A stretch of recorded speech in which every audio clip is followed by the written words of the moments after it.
So ito, after 25 minutes lang, mainit na talaga. So subukan na natin yung traffic na sinasabi natin kung hindi ako papayaan ng mga alaga natin.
So yun mga kalapatids, pasok na lahat, ala na natira.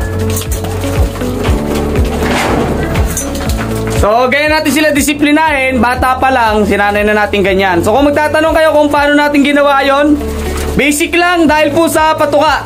Sanayin nyo mga kalapatids na pag tinawag nyo, kailangan may patuka na. Tapos kontian lang muna ninyo lagay ninyo, para sa ganun lahat sila talaga papasok. Feeling nila mauubusan sila kapag hindi sila pumasok. Kaya ganun, maging talagang disiplina tayo sa mga alaga natin.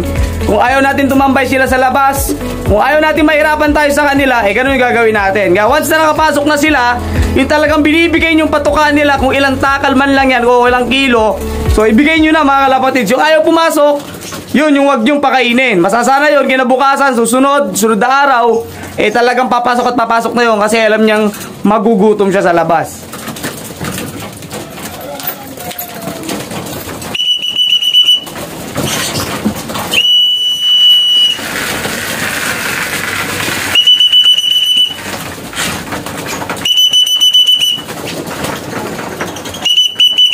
Kaya sana umabot pa yung itong mga pang north natin. Lahat yan lalaban natin ng north mga kalapatids. Wala pa tayo nabibreed nung pang south. Sa club ng AURPC, sa club ng Carpa. Mamaya papapakita ko sa inyo kung bakit di pa tayo nakapag-breed. At yung iba nakapag-breed na naman tayo, late na naman. Dismayo Marimar. So may reason bakit. Mamaya bababa tayo mga kalas after nila kumain. Shoutout nga pala sa lahat ng member at player ng HBC. Sa lahat ng gusto around Aurora, pwede pa kayong magpa-member, magpasukat. Kasi sa linggo, first lap ng fan race yan, pwede na kayong mag-entry. Alright? Kaya naghahanap pa sila. Oh, nakulang pa konti. Lagyan pa natin ng konti.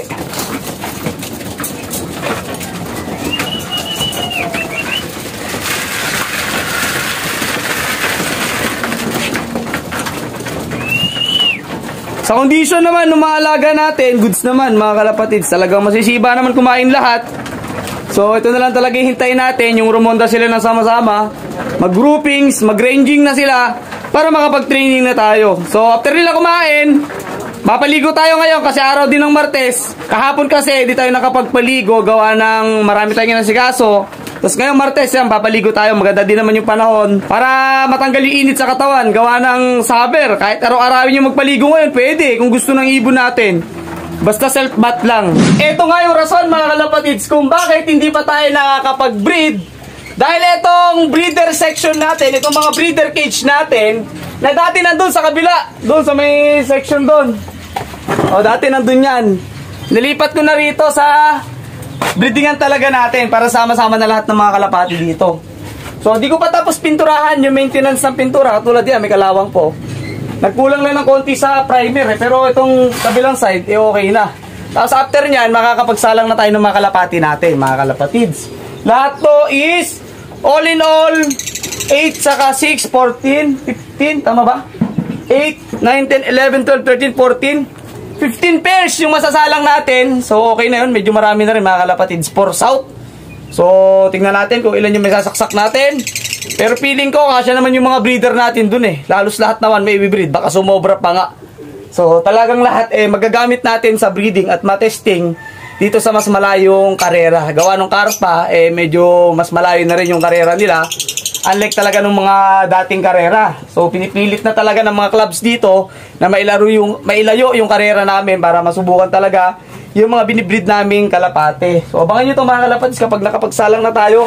Tatapusin ko lang talaga, medyo busy lang yung pagpipintura. Importante ito kasi nga, yung mga bakterya, halos natatanggal din ng pintura. Gawa ng alcohol siguro or anumang chemical na nasa pintura.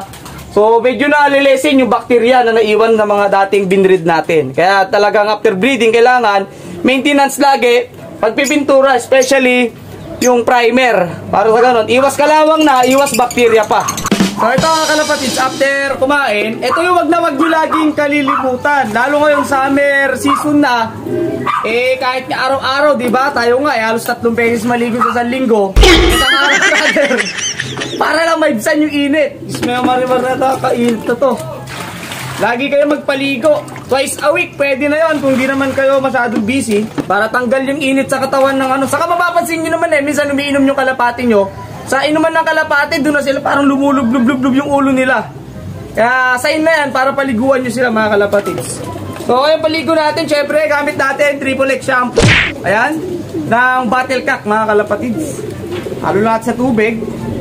Pero ano, set bath lang sila mga kalapatids. Hindi natin sila ipo-force bath.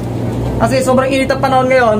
Lalo na kapag busog na yung kalapati nyo, after nila kumain, automatic talagang maliligo na sila. Tapos, ito yung ginagawa ko pag nagpapaligo ako ng kalapati ngayon. Lalagyan ko ng yelo. Ayan. Bili kayong yelo. O meron kayong yelo. Or kung meron kayong tubig sa rep na malamig, yun, gamitin nyo mga kalapatids.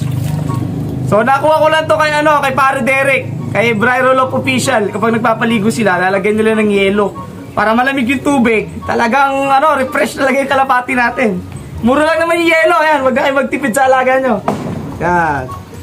Tapos kapag medyo natunaw na yung yelo, yan, pwede na natin silang ilabas dito para paliguan.